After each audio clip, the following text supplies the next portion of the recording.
Now the next topic is the PN junction diode.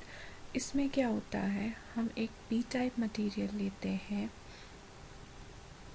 For example इस तरह से, और हम एक एन टाइप मटेरियल लेते हैं फॉर एग्जांपल इस तरह से। पी टाइप मटेरियल और एन टाइप मटेरियल दोनों को केमिकली कंबाइन करते हैं, और जो उनका इंटरसेक्शन वाला रीजन होता है उसी को हम कहते हैं पीएन जंक्शन, और इसी का नाम है डायोड। बेसिकली इस जंक्शन को ही हम डायोड कहते हैं। डायोड क्यों?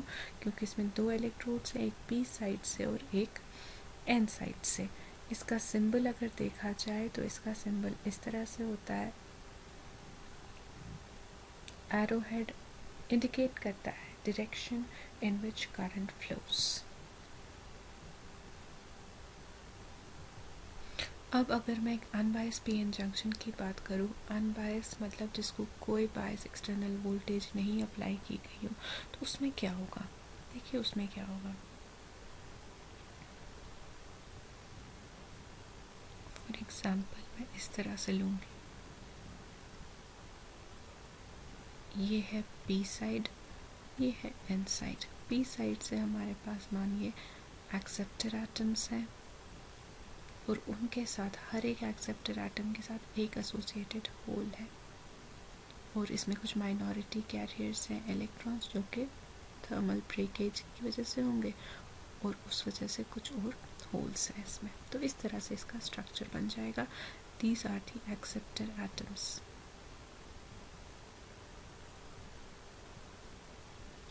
इसी तरह से एन साइड से क्या है, डोनर इम्प्योरिटी एटम्स, पेंटावेलेंट जो है। तो मानिए मैंने इसको डी साइन से रिप्रेजेंट किया। डोनर है तो 5 इलेक्ट्रॉन से हर एक के पास, 4 तो बॉन्ड्स बनाएंगे, एक इलेक्ट्रॉन लूजली बाउंड है हर एक के साथ, इस तरह से। और इसमें भी कुछ ब्रेक हो जाएंगे due to temperature and other reasons, तो एक इलेक्ट्रॉन होल पेयर दूसरा इलेक्ट्रॉन होल पेयर क्रिएट हो जाएगा। तो इस तरह से इसमें इलेक्ट्रॉन्स आर द मेजॉरिटी, इसमें holes are the majority carriers. पहली चीज़ जो इसमें होगी that will be diffusion. Diffusion किन का? डिफ्यूजन क्या होता है? Movement of charge carriers from a region of higher concentration to lower concentration. That means holes जो है हायर कॉन्सेंट्रेशन में कहाँ है? यहाँ पे। ये आपस में रिपेल हो जाएंगे, ये मूव करना शुरू करेंगे towards N side. Holes will move in this direction. At the same time N side में मेजॉरिटी क्या है? इलेक्ट्रॉन्स, तो वो डिफ्यूज हो जाएंगे टुवर्ड्स पी साइड, इस तरह से। तो ये हो गया डिफ्यूजन प्रोसेस। इसके बाद नेक्स्ट क्या होगा? फॉर एग्जांपल ये इलेक्ट्रॉन जो यहाँ से एन साइड से पी साइड में गया, ये इस होल में फॉल करेगा। जब ये इसमें फॉल करेगा, इस एक्सेप्टर एटम के पास एक एक्स्ट्रा इलेक्ट्रॉन आया। उस एक एक्स्ट्रा इलेक्ट्रॉन की वजह से ये एक्सेप्टर एटम नेगेटिवली चार्ज हो जाएगा। इसी तरह से ये डोनर एटम है, इसको एक इलेक्ट्रॉन कम हो गया, ये पॉजिटिवली चार्ज बनेगा। Same happens for this. ये इलेक्ट्रॉन जो यहाँ से आया, इस होल में फॉल किया, एक्सेप्टर एटम को एक इलेक्ट्रॉन ज़्यादा हो गया, वो नेगेटिवली चार्ज बनेगा। ये जो यहाँ से गया, इस डोनर इम्प्योरिटी एटम को एक इलेक्ट्रॉन कम हो गया, तो ये पॉजिटिवली चार्ज हो जाएगा। तो इसलिए सेकेंड स्टेप में हमारे पास आ जाएगा accumulation of positive and negative ions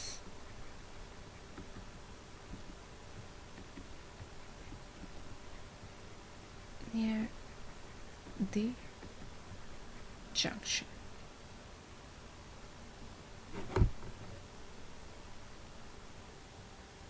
इसके बाद नेक्स्ट क्या होगा? अब मानिए ये पॉजिटिव है, यहाँ से आयंस, यहाँ से नेगेटिव है।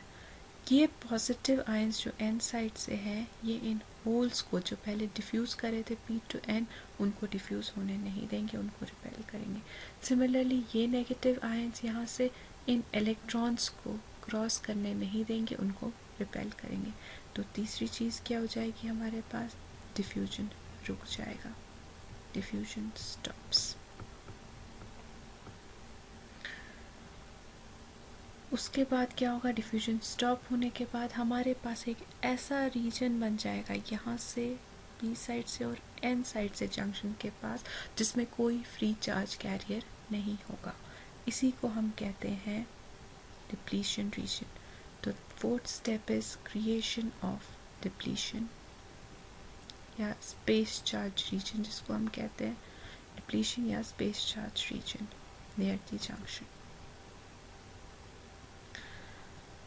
तो इसकी वजह से क्या हो जाएगा, एक बैरियर पोटेंशियल क्रिएट हो जाएगा, creation of barrier potential near the junction.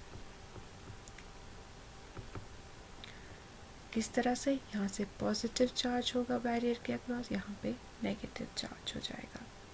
Silicon के लिए अप्रॉक्सीमेटली 0.7 होता है बैरियर पोटेंशियल, 0.7 वोल्ट्स, और जर्मेनियम के लिए होता है अप्रॉक्सीमेटली 0.3 वोल्ट्स।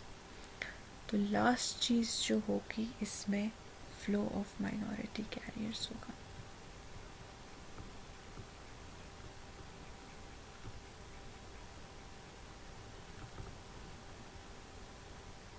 मतलब जो पॉजिटिव है यहाँ का, ये इन होल इलेक्ट्रॉन्स को जो पी से माइनॉरिटी में है उनको अट्रैक्ट करेगा टुवर्ड्स इटसेल्फ, और जो नेगेटिव है यहाँ का वो इन होल्स को अट्रैक्ट करेगा टुवर्ड्स इटसेल्फ। तो थोड़ी सी small amount of current which is called as the minority current, इसी को हम ड्रिफ्ट करंट भी कहते हैं, वो फ्लो करेगी और उसकी डायरेक्शन होगी from N to P, because holes will be moving from N side to P side.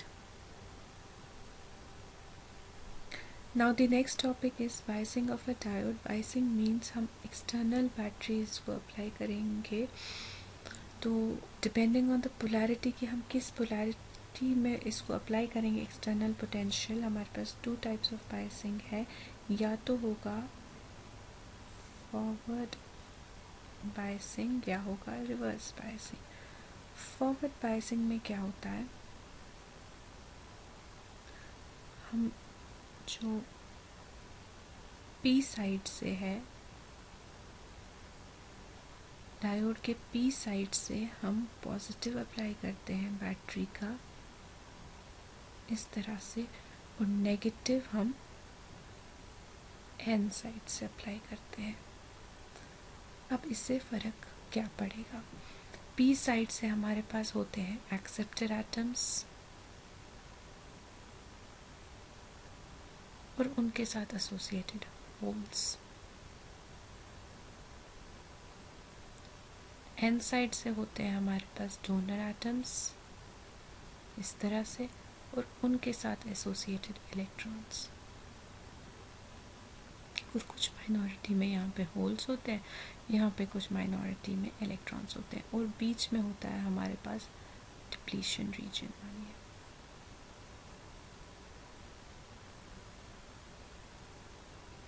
ठीक है, डिप्लीशन रीजन में इस तरफ से होगा पॉजिटिव आयंस और इस तरफ से होंगे नेगेटिव आयंस। मानिए ये है हमारा डिप्लीशन रीजन।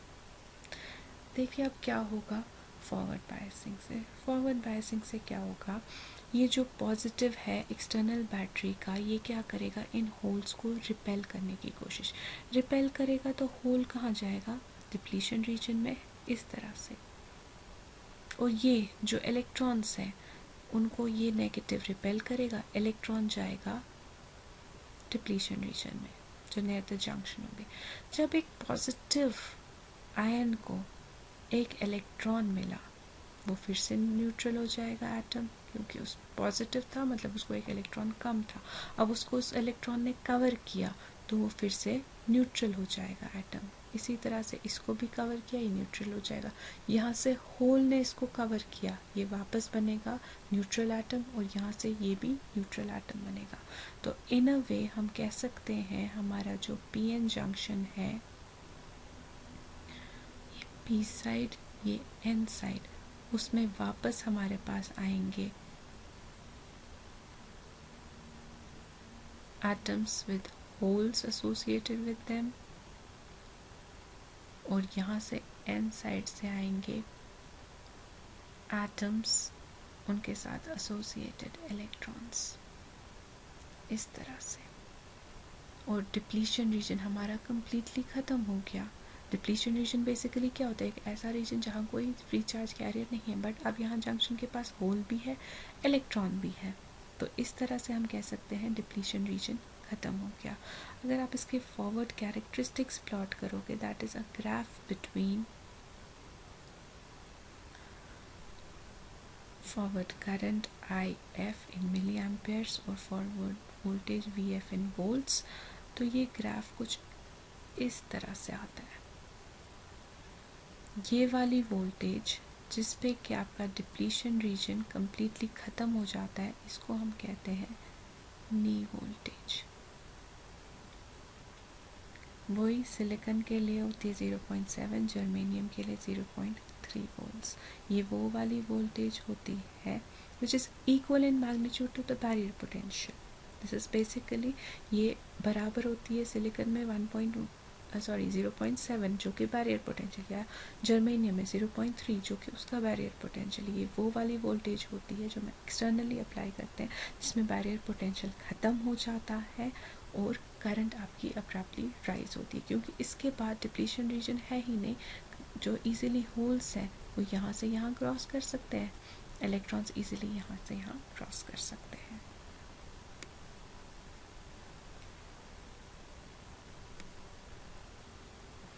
दूसरा हुआ हमारे पास रिवर्स बायसिंग। रिवर्स बायसिंग में हम क्या करते हैं, पी साइड से हम नेगेटिव अप्लाई करते हैं एक्सटर्नल बैटरी का, और एन साइड से पॉजिटिव अप्लाई करते हैं। उससे क्या होता है, फॉर एग्जांपल ये जो है नेगेटिव एक्सटर्नल बैटरी का, ये क्या करेगा, इन होल्स को अपनी तरफ अट्रैक्ट करेगा। फॉर एग्जांपल ये होल्स इसकी तरफ मूव करना शुरू करेंगे, होल्स इस तरफ मूव करेंगे, और ये जो पॉजिटिव है बैटरी का, ये इन इलेक्ट्रॉन्स को अपनी तरफ अट्रैक्ट करना शुरू करेगा। इसका रिजल्टेंट क्या होगा, इसकी वजह से क्या फ़र्क पड़, यही फ़र्क पड़ेगा कि हमारा डिप्लीशन रीजन बढ़ जाएगा। जब इसका एसोसिएटेड होल यहाँ मूव किया तो क्या हो जाएगा, इसके पास होल नहीं रहेगा, ये नेगेटिवली चार्ज बनेगा।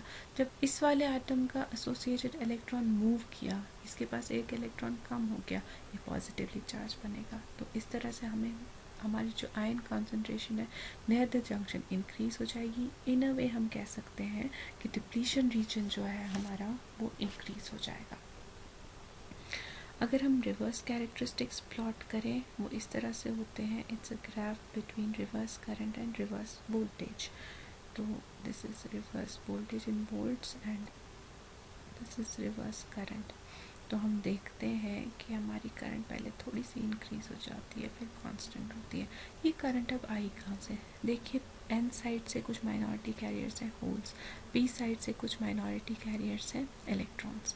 तो क्या होगा, ये पॉजिटिव चार्ज इन होल्स को रिपेल करेगा और वो जंक्शन क्रॉस करने की कोशिश करेंगे। ये नेगेटिव चार्ज इन इलेक्ट्रॉन्स को रिपेल करेगा और वो ये जंक्शन क्रॉस करने की कोशिश करेंगे। Current in a way move करेगी फ्रॉम एन टू पी, काफ़ी स्मॉल होगी बट मूव करेगी थोड़ी, इसको हम कहते हैं ड्रिफ्ट करंट। काफ़ी स्मॉल मूव करेगी फ्रॉम एन टू पी। ये ऑपोजिट है टू द करंट जो कि फॉरवर्ड बायस के टाइम मूव करेगी, फॉरवर्ड बायस में पी टू एन मूव करेगी। तो हम इसको इसलिए फोर्थ क्वाड्रेंट में ड्रॉ करेंगे। तो इसको हम कहते हैं आई नॉट से डिनोट करते हैं, और इसको हम कहते हैं रिवर्स सैचुरेशन करंट, और ये होती है ड्यू टू माइनॉरिटी कैरियर्स, इसलिए ये टेम्परेचर डिपेंडेंट होती है। और सिलिकॉन में होती है ये नैनो एम्पेयर्स की रेंज में, और अगर जर्मेनियम के लिए प्लॉट करनी हो तो ये इस तरह से, जर्मेनियम के लिए होती है ये माइक्रो एम्पेयर्स की रेंज में। तो this is a crude idea about what are semiconductors, what is a diode। अब इसी डायोड को आपको इस एंटायर कोर्स में यूटिलाइज करना होगा, इसकी आपको डिफरेंट एप्लीकेशंस देखनी होगी, diode as rectifier, as clipper, clamper, but the basics are these. Forward bias में क्या होता है, रिवर्स बायस में क्या होता है डायोड